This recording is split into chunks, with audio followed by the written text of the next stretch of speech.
Hi all, just a quick update following on from the video I posted the other day when I was fishing on the Isle of Sheppey, Minster, on Friday night.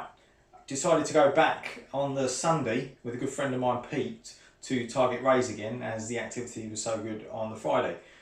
We headed off at about 5 o'clock, 5 p.m, aiming to get there and fishing for 6, and we were going to fish the tide in for 4 hours. So when we turned up, there was quite a bit of activity in the water with jet skis and things. We slowly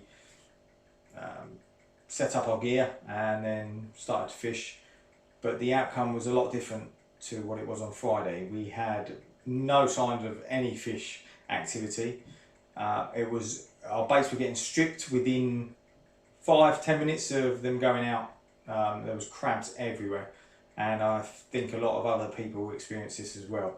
Could have been a lot of different factors. Obviously the high tide time was different. It was later on in the evening. It was 2 hours further on than it was on the Friday. The tide coefficient was slightly larger, so the distance between the low and the high water was greater on the Sunday than it was on the Friday. On the Friday it was quite a small tide, with a coefficient of around 40, and on the Sunday it was a coefficient of around 60, which is an average. There was a lot more water clarity as well on the Sunday. Obviously it was a different moon phase.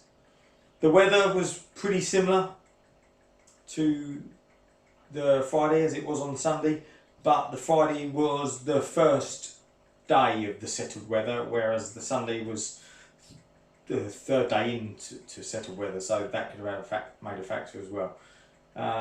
No fish caught at all.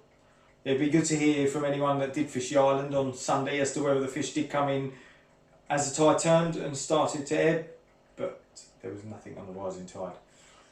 Hopefully we'll get a better outcome next trip. Maybe that'll be this week, let's see. Anyway, tight lines.